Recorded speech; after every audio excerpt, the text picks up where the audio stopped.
कि मैं हिंदी में बोल चुका हूँ। हमारी मुलाकात जो है मुख्यमंत्री महोदय से हुई। उन्होंने कहा कि ओबीसी के प्रति हम बहुत शुक्रगुजार हैं। उनकी वजह से जो बड़ी कामयाबी मिली है, हम उनको नाराज नहीं रखेंगे और उनके अधिकारों पर गदा नहीं आएगी। जो भी रास्ता है शांति से हम निकालने की कोशिश करेंगे। थोड़ा समय चाहिए। खत्म।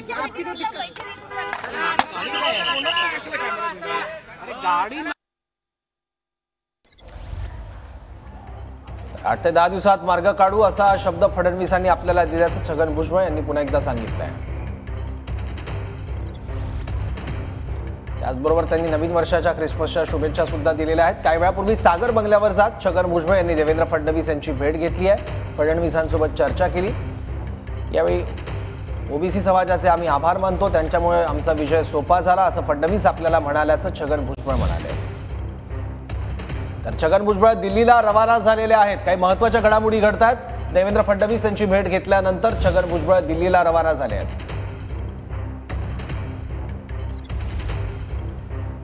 महत्त्वाची अपडेट आहे। काही वेळापूर्वी देवेंद्र फडणवीस यांची भेट घेतली छगन भुजबळांनी आणि आता काही क्षणातच छगन भुजबळ दिल्लीला रवाना होणार आहेत।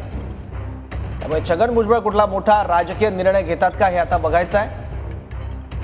तसेच संकेत आता मिळत आहेत छगन भुजबळ दिल्लीला रवाना होणार आहेत। त्यामुळे दिल्लीत ते नेमके कोणाच्या भेटी घेतात, भाजप श्रेष्ठींसोबत भेटून काही चर्चा करतात काही सुद्धा बघायचं आहे। अजित पवारांबद्दल त्यांनी नाराजी सुद्धा व्यक्त केली आहे गेल्या काही दिवसात मंत्रिपद नाकारल्यामुळे।